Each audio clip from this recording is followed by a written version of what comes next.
केंद्रीय मंत्री नितीन गडकरी यांनी नागपुरात एका कार्यक्रमामध्ये जे काही स्टेटमेंट केलंय त्यानंतर सगळीकडे एकच चर्चा सुरू आहे की गडकरींनी खरंच निवृत्तीचे संकेत दिलेत का? म्हणजे त्यांनी म्हटलं मी आता जास्त काम करू शकत नाही, नव्या पिढीला संधी दिली पाहिजे. पण विश्लेषक म्हणतात विषय फक्त या एका वाक्यापुरता मर्यादित नाहीये. नव्या पिढीला संधी दिली पाहिजे यासाठी फक्त गडकरी असं वक्तव्य करतील का? असं बिलकुल नाहीये हे विश्लेषकांचं म्हणणं आहे. यामागे आहे राजकारण, त्यांची प्रकृती आणि त्यांच्या भोवती निर्माण झालेलं वादग्रस्त प्रकरणाचं वलय. तर या व्हिडिओच्या माध्यमातून आपण हेच जाणून घेणार आहोत, गडकरींनी निवृत्तीचे संकेत दिलेत का? आणि दिले असतील तर का दिलेत? यामागची महत्त्वाची कारणं काय आहेत हेच आपण या व्हिडिओच्या माध्यमातून जाणून घेतोय. दरम्यान तुम्ही चॅनलवर नवीन आलाय तर लगेच सबस्क्राईब करा प्राईम टाईम महाराष्ट्राला, कारण असे महत्त्वपूर्ण अपडेट्स आम्ही नेहमी तुमच्यासाठी घेऊन येत असतो. माझं नाव ओंकार साळवी आणि या विषयाला आपण सुरुवातीपासून सुरू करूया. रविवारी नागपूर जिल्ह्यातील काटोल तालुक्यात एक कार्यक्रम झाला. इथे बोलताना नितीन गडकरी यांनी स्वतःबद्दल खूप मोकळेपणाने सांगितलं. सजन रे झूठ मत बोलो, खुदा के पास जाना है, न हाथी है न घोडा है, वहां पैदल ही जाना है. आजकाल मी काही जास्त काम करू शकत नाही. ज्यावेळी करू शकलो तेव्हा आता मी पण कामातून माझं पार्टिसिपेट कमी झालं. मी सगळ्यांना सांगितलं तर नवीन नवीन पिढीच्या हातात काम दिलं पाहिजे. नवीन लोक आलेत, जुने त्यांना मार्गदर्शन करतात आहेत. आता या वाक्यातून प्राथमिक दृष्ट्या कुणालाही हेच वाटेल गडकरींनी निवृत्तीचे संकेत दिले आहेत की काय.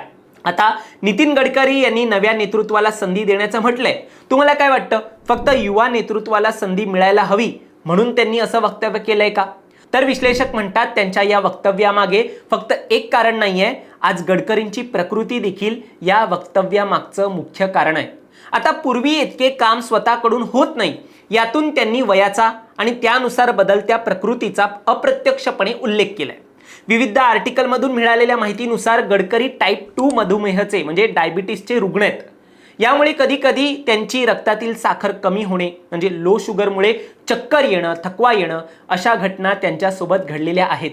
त्यांच्या मधुमेहामुळे एकदा त्यांच्या शरीरावरती परिणाम झाला असल्याचे देखील बातम्यांमधून सांगण्यात आलंय.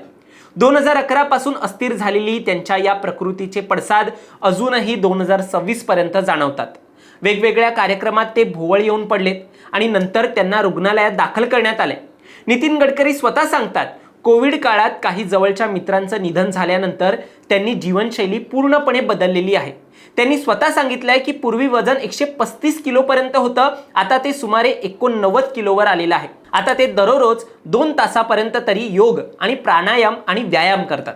त्यामुळे प्रकृती हा एक महत्त्वाचा मुद्दा त्यांच्या वक्तव्यामागचं असल्याचं देखील म्हटलं जात आहे.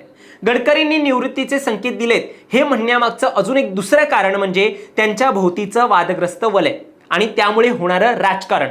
आपल्याला आठवत असेल तर नितीन गडकरी यांच्यावर कथित पूर्ती घोटाळ्याचे आरोप झाले होते. झालं असं, नितीन गडकरी यांनी 2000 मध्ये विदर्भात साखर कारखाना, इथेनॉल आणि वीज निर्मितीसाठी पूर्ती साखर कारखाना, पूर्ती पॉवर अँड शुगर सुरू केली होती. उद्देश शेतकऱ्यांना फायदा करून देणं आणि विदर्भात साखर उद्योग वाढवणं असं सांगितलं गेलं. कथित स्वरूपात सांगण्यात आलं की गडकरी 2000 ते 2011 पर्यंत या कंपनीचे चेअरमन होते. मात्र नंतर अरविंद केजरीवाल आणि काही विरोधक नेत्यांनी ऑक्टोबर 2012 मध्ये गडकरींवर आरोप केला की पूर्ती ग्रुपमध्ये गुंतवणूक करणाऱ्या अनेक कंपन्या या बोगस किंवा अस्तित्वात नसलेल्या म्हणजे शेल कंपनीज होत्या, ज्यातून डमी कंपन्यांच्या माध्यमातून काळा पैसा पांढरा करणं आणि शेल कंपन्यांद्वारे गुंतवणूक करून ठेकेदारांशी संबंध ठेवत सरकारी कर्ज, सबसिडी अशी अनियमितता करून त्याचा लाभ घेणं हे प्रकार सुरू असल्याचे आरोप झाले. मात्र गडकरी यांनी सगळे आरोप फेटाळून लावले आणि याला राजकीय कटकारस्थान असल्याचं म्हटलं. अखेर अधिकृत चौकशीनंतर त्यांना क्लीन चिट देखील मिळाली. मात्र हे प्रकरण त्यांच्या राजकीय कारकिर्दीतील एक महत्त्वाचा विवाद म्हणून ओळखलं गेलं. आता देखील E20च्या मुद्द्यावरून त्यांना घेरलं जातं. गडकरी हे पेट्रोलियम मिनिस्टर देखील नाही आहेत, तरी देखील सरकारकडून पेट्रोलमध्ये E20 मिसळलं जात असल्याने त्याचा ठपका हा गडकरींवरतीच लागलाय. गडकरी यांच्या मुलांच्या कंपन्या म्हणजे सियान ॲग्रो आणि मानस ॲग्रो हे इथेनॉल उत्पादनात असल्याने त्यांच्यावर हितसंबंधाचे आरोप केले जातात.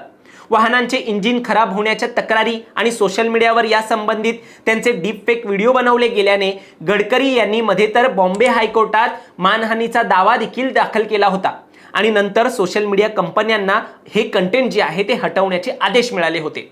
जरी गडकरी यांनी या संपूर्ण E20 प्रकरणात त्यांचा वाटा नगण्य आहे असं जरी सांगितलं असलं तरी सध्या सरकार याच E20च्या मुद्द्यावरून आणि त्यावरून होणाऱ्या आरोपांमुळे बॅकफूटवरती गेलेलं आहे, ज्याचा फटका गडकरी यांच्या नेतृत्वाला देखील बसल्याची चर्चा आहे. आता या सततच्या वादग्रस्त प्रकरणांमुळे गडकरींची सरकारमधील भूमिका आणि महत्त्व कमी होतंय की काय आणि त्यामुळेच मोदी आणि शहा यांच्या भोवतालच्या ऍक्टिव्ह राजकारणातून त्यांना साईडलाईन केले जाते की काय असे प्रश्न आपसुकच उभे राहिले.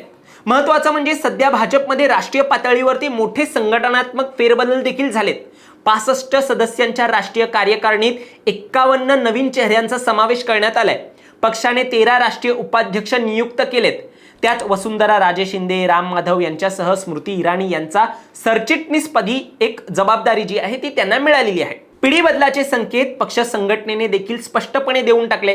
आता या सगळ्या कारणांमुळे गडकरी यांनी जसे क्रिकेटर निवृत्तीचे संकेत देतात, म्हणजे उदाहरण द्यायचं झालं तर जसे क्रिकेटर हे परफॉर्मन्स लो झाला तर एकदम वादात येण्या अगोदर ज्याप्रमाणे रिझाईन करतात किंवा खेळ खेळायला येत नाही, इंटरनॅशनल खेळ खेळणं बंद करतात, त्यातून रिझाईन करतात आणि चांगल्या चर्चेत त्यांचं करिअर थांबवतात, त्याच पद्धतीने गडकरी हे राजकीय संधी शोधतायत का हा प्रश्न यातूनच निर्माण होणार आहे. म्हणजे एकदम चांगल्या चर्चेमध्ये आपण राजकारणातून निवृत्ती घेणं हे ते संकेत देत आहेत का हे पाहण्यासारखं असेल.